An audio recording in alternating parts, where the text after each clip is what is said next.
like I say, I stopped up here for a few minutes. I was just down there fishing for a minute, if you want to call it that. I just made a few little throws out there or whatever. Like I say, the tide wasn't exactly the way I would have wanted it to have been. But they've got a little marker up here, and they show a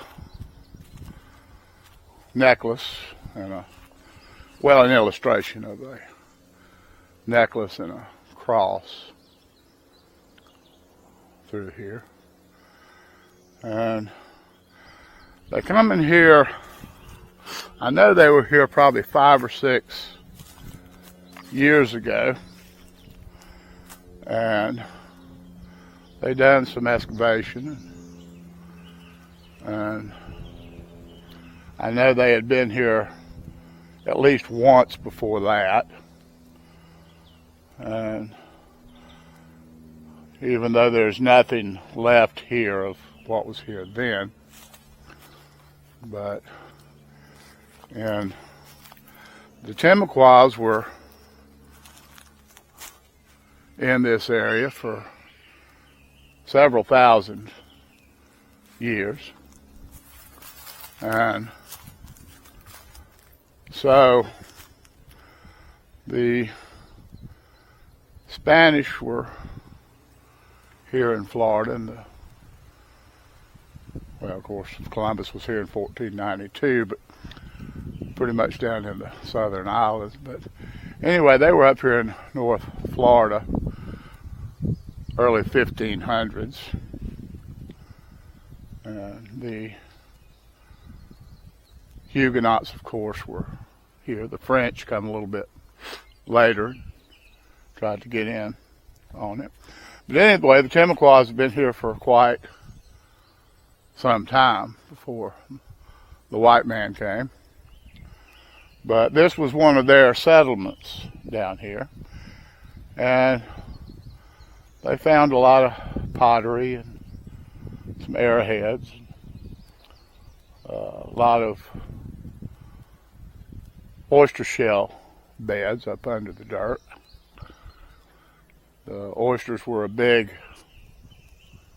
commodity for the Timucuans. A lot of their diet was fish and shellfish. And there are places that used to be around, can't find them much anymore. And if they're there, you can't get to them because of housing. There would be mountains of oyster shells where over periods of time the Timucuans and the indigenous people here had shucked oysters in the same spot.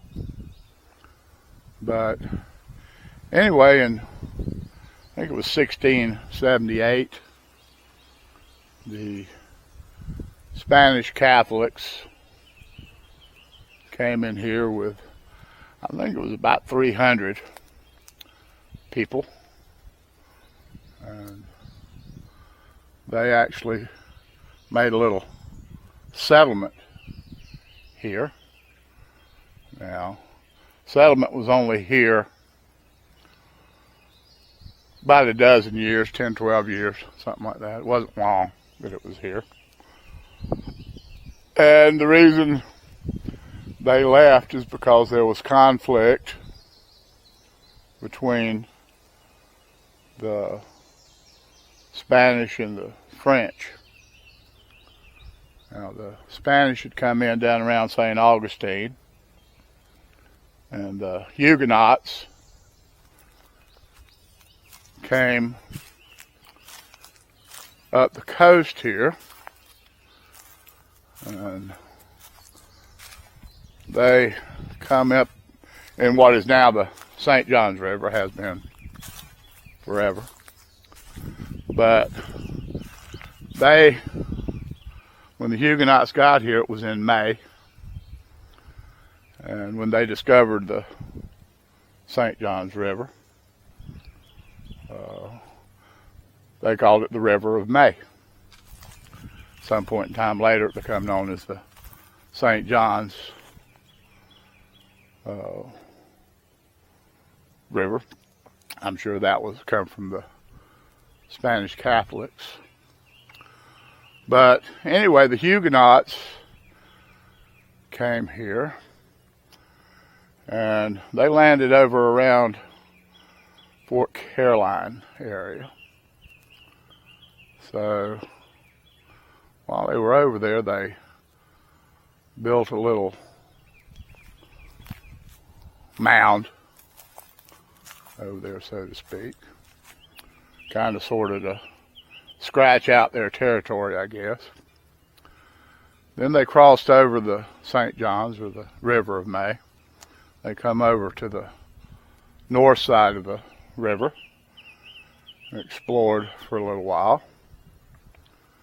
And then they went back to the south side of the St. John's. And they liked it here, but they didn't like it here, if that makes sense. So they went back out into the Atlantic and took a trip north of here, up into Georgia, southern part of the United States.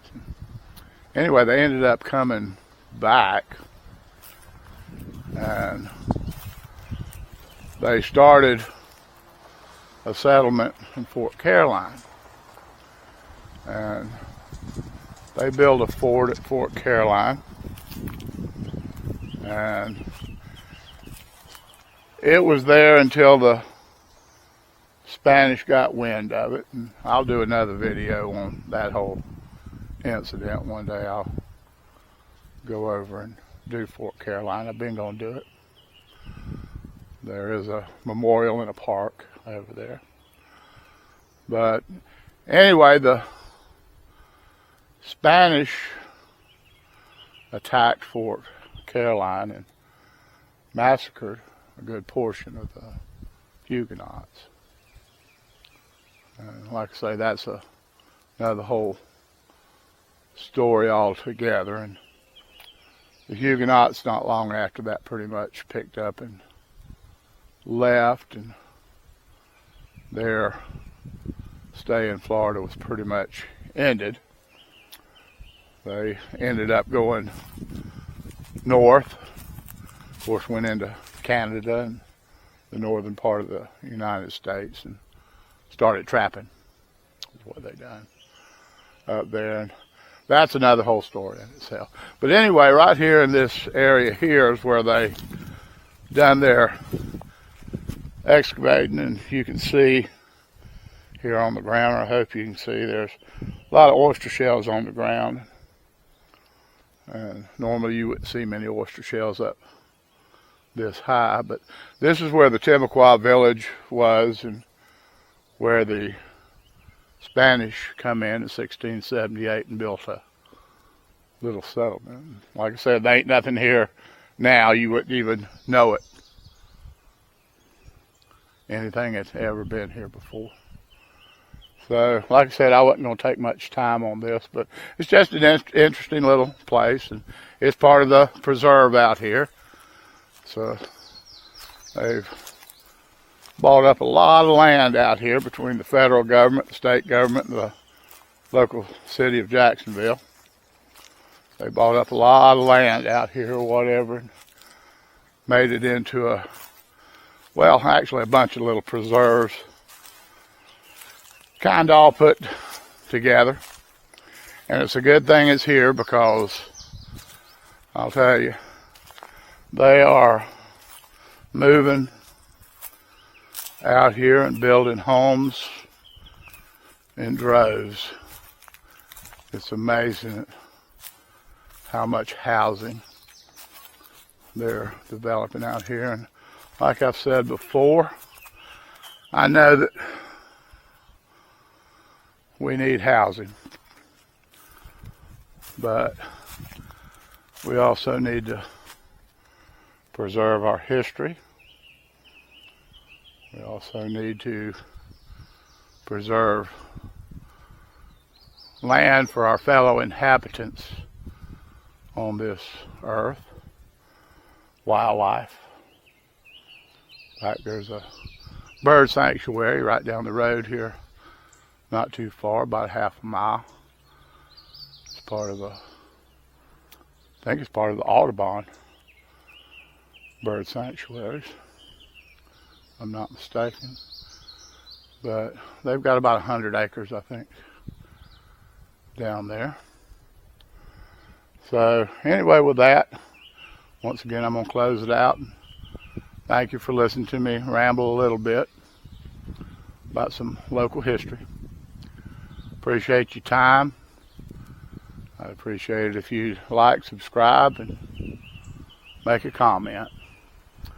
Once again, I appreciate it. Y'all have a great day, and God bless all of you.